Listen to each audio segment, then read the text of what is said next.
I have actually never spent a lot of time on stocks. I kind of skipped them and went basically directly to crypto. You also mentioned at one point that you got also into cryptocurrencies and I presume traded those. Do you notice any bigger differences there, or how would you compare them?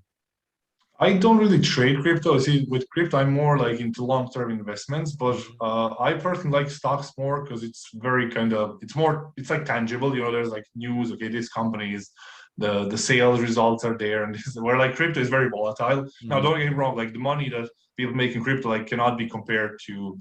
I mean, like percentage wise, like you see all these like huge jumps, like 500%. It's like a normal thing in crypto, where like in stocks, you kind of get used to like 10% maybe, like, or even like few percent, and that's okay. Like you get these like we call them bangers, like every here and then, but it's okay. Like as long as you're disciplined, you're patient, and you're okay with like slowly compounding it, which I am absolutely fine with.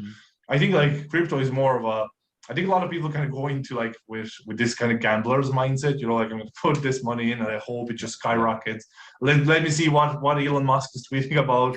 Let's see if I make some quick money on it. Where like with stocks, again, I like the more like, it's not a passive approach, but it's like more relaxed. It's like, okay, look, like see with stocks, like when you're down 10%, it's like, oh my God, like the world is falling apart. When like with crypto, you could be down like 50% and be like, yeah, sure, look, tomorrow it could go up 50% again.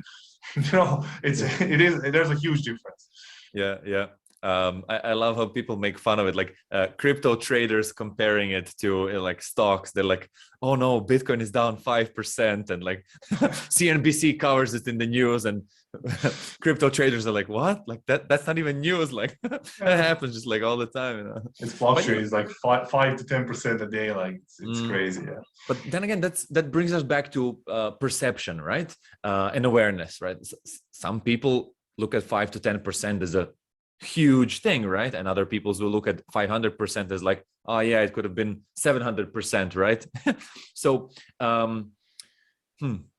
I guess that the main question there is that like the emotions that come from these sudden changes in markets or prices that can affect people a lot.